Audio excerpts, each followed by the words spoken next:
मैं बालक आश्रम रतेंगा और विकास खंड बस्तर में आया हुआ हूँ।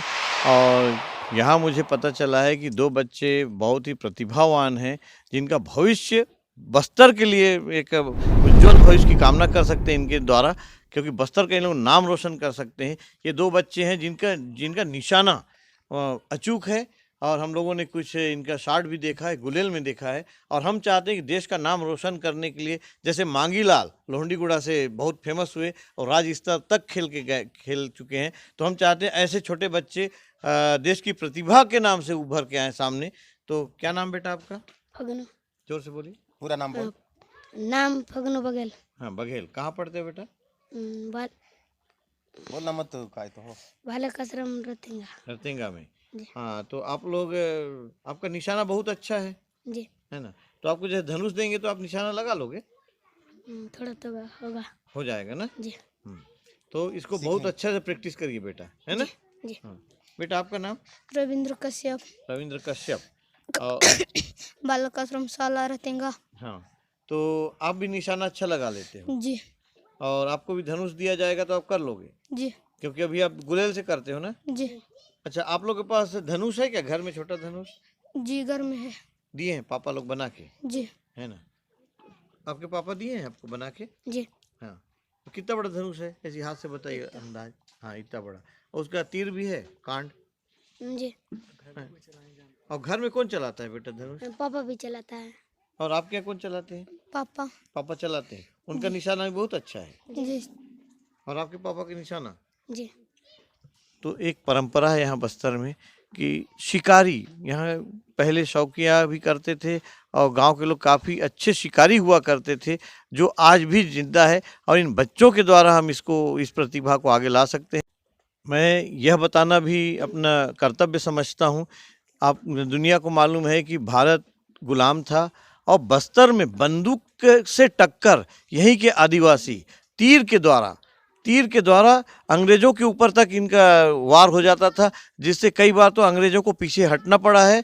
और आज भी उनका, यानी जैसे हम लोग गुंडाधुर बोलते हैं, ऐसे बहुत से हैं हमारे आदिवासी क्रांतिकारी, उनके कारण हम लोग को आज हम लोग बस्तर में हैं। तो हम चाहते हैं वो प्रतिभा बिल्कुल विलुप्त मत हो, और ऐसे बच्चों के कारण और हम लोग यानी बस्तर की याद को ताज़ा कर सकते हैं, और राष्ट्रीय लेवल पे हम अपना नाम, अपना छाप छोड़ सकते हैं।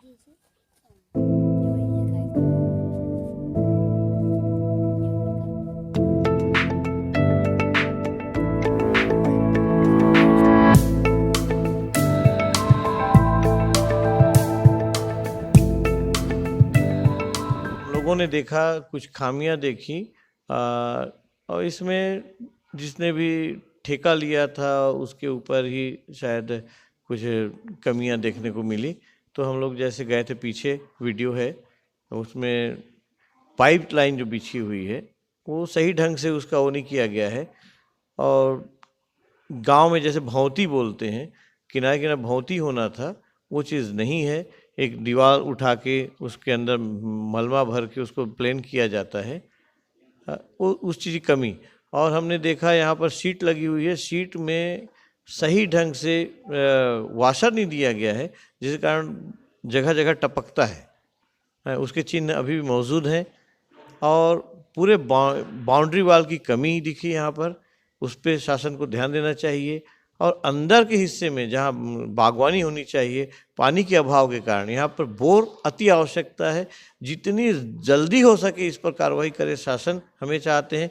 सबसे बड़ी दिक्कत हो रही है यहाँ पर, कम से कम हैंडपम्प हो। यदि स्वचालित पंप नहीं है तो कहीं हैंडपम्प की व्यवस्था यहाँ पर तत्काल शासन प्रशासन करे, इस पर ध्यान दे। सर, जैसे दीवार के पीछे साइड जो पाइप बिछी है, उसके बारे में आपने क्या किया और क्या होना चाहिए? हाँ सर, आप तो देख चुके ही हैं, मतलब पूरा देख लिए कि वो पाइप जो है उसको जैसे गिरता है नीचे ज़मीन में, तो उसको मैं ही उसमें क्लिप डाल के खिला उलाट, मतलब 1-2 महीना जैसे जब भी गिरता है उसको रिपेयरिंग करवाता हूँ। जैसे उसमें यदि चारों तरफ भवन के चारों तरफ हम लोग क्या हल्बी, हमारे देहात की भाषा में भौंती बोलते हैं उसको, इंजीनियरिंग भाषा में क्या पॉलीथीन तो बोलते हैं, मुझे नहीं मालूम। तो वो बहुत ज़रूरी है, ताकि वो नल नल का पाइप नीचे बार बार न गिरे और मुझे भी ज़्यादा परेशानी ना हो। और इसमें सर क्या है, बाउंड्री वाल बहुत अनिवार्य है, क्योंकि पहाड़ी क्षेत्र होने के कारण रात में जंगली सुअर और भालू घूमते हैं, कि इसमें बहुत मतलब वो है, मतलब घटना होने का यानी संभावना है। असुरक्षित हाँ, असुरक्षित रहते महसूस बच्चे। करते हैं हम हाँ। लोग, इसलिए बाउंड्री वाल बहुत ज़रूरी है। और बोर, जो बोरिंग बोलते हैं, हैंडपंप, क्योंकि पानी का बहुत समस्या है यहाँ, पानी का स्तर नीचे चला गया। मैंने वहाँ पाइप भी डाला, 3-4 पाइप नीचे तक, पूरा नीचे तक गया है पाइप, फिर भी वो पानी की कमी के कारण वो पानी नहीं खींच लेता है, तो पानी का अभाव है, इसलिए एक हैंडपंप बहुत ज़रूरी है और बाउंड्री वाल का बहुत ज़रूरी है।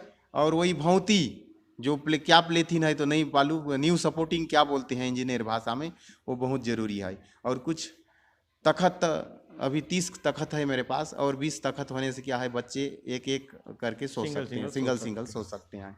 और शिक्षक की कमी है या पूरे हैं आपके यहाँ? मेरे यहाँ शिक्षक की कमी है सर, अभी शिक्षक तो इधर उधर हो गए हैं। शिक्षक चाहिए मुझे 2 शिक्षक। अच्छा। तो एक शिक्षक जो पदोन्नति में आए हुए थे, वो पुनः अपनी जो पूर्व संस्था में शिक्षक की कमी के कारण फिर वहीं चले गए हैं, इसलिए इधर उधर से व्यवस्था मतलब करके यहाँ चला रहे हैं। तो शिक्षक का बहुत ज़रूरी है। तो सर अब आपके यहाँ फर्स्ट एड की सुविधा है कि नहीं स्वास्थ्य बच्चों के लिए? हाँ सर, वो ना हर साल मिलता था दवाई किट, एक दवाई किट मिलता था, तो इस बार वो नहीं मिला है।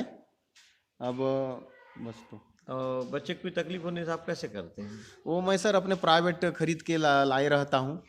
जब भी कोई तकलीफ मतलब रातों में होता है तो उस समय उनको खिलाता हूँ। फिर सवेरे तीर्था में ही हॉस्पिटल है, यहाँ से लगभग 4 किलोमीटर, वहाँ ले जाता हूँ। और रात में जब विशेष समस्या होने पर हमको लोहंडीगुड़ा हॉस्पिटल ले जाना पड़ता है। और बीच बीच में स्वास्थ्य परीक्षण होता है ना? जी जी, होता है। होता है। जी तो बाकी कुल मिला के ठीक है। हाँ ठीक है सर, व्यवस्था कर लेते हैं अपनी स्तर पर हम लोग।